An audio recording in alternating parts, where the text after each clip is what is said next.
jadwal dengan Kementerian Kehutanan hari ini, saya anggota DPRI Komisi 4 dari Aceh meminta kepada Kementerian KK agar Balai Besar Taman Nasional Gunung Loser yang hari ini masih di Medan agar segera dapat dipindahkan ke Aceh. Karena 75%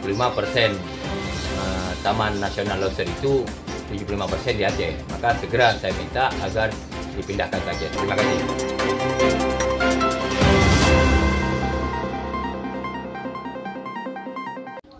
Assalamualaikum warahmatullahi wabarakatuh. Pimpinan komisi yang saya muliakan, seluruh anggota dewan yang terhormat, Pak Sekjen beserta seluruh jajaran yang kami muliakan.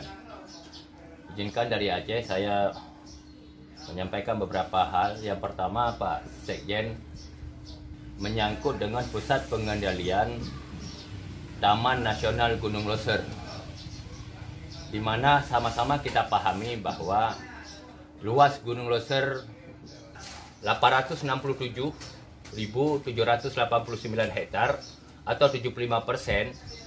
Taman Nasional Gunung Loser itu letaknya di Aceh. Sedangkan yang masuk ke Medan cuma 226.903 hektar atau 25% sumut.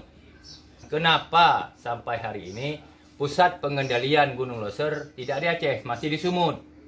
Ini mohon penjelasan.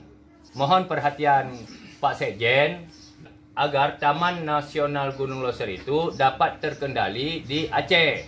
Yang kedua, menyangkut dengan perubahan Undang-Undang 41 tentang Kehutanan, izinkan pada kesempatan ini Pak Sekjen, saya ingin mengingatkan bahwa sebagaimana kita pahami bersama, di Aceh memiliki sebuah undang-undang atau leg spesialis yang disebut Undang-Undang Pemerintahan Aceh, yaitu Undang-Undang Nomor 11 Tahun 2006. Kenapa disebut leg spesialis? Karena undang-undang itu lahir berdasarkan perjanjian MOU antara Gerakan Aceh Merdeka dengan pemerintah Indonesia. Maka lahirlah Undang-Undang Pemerintahan Aceh.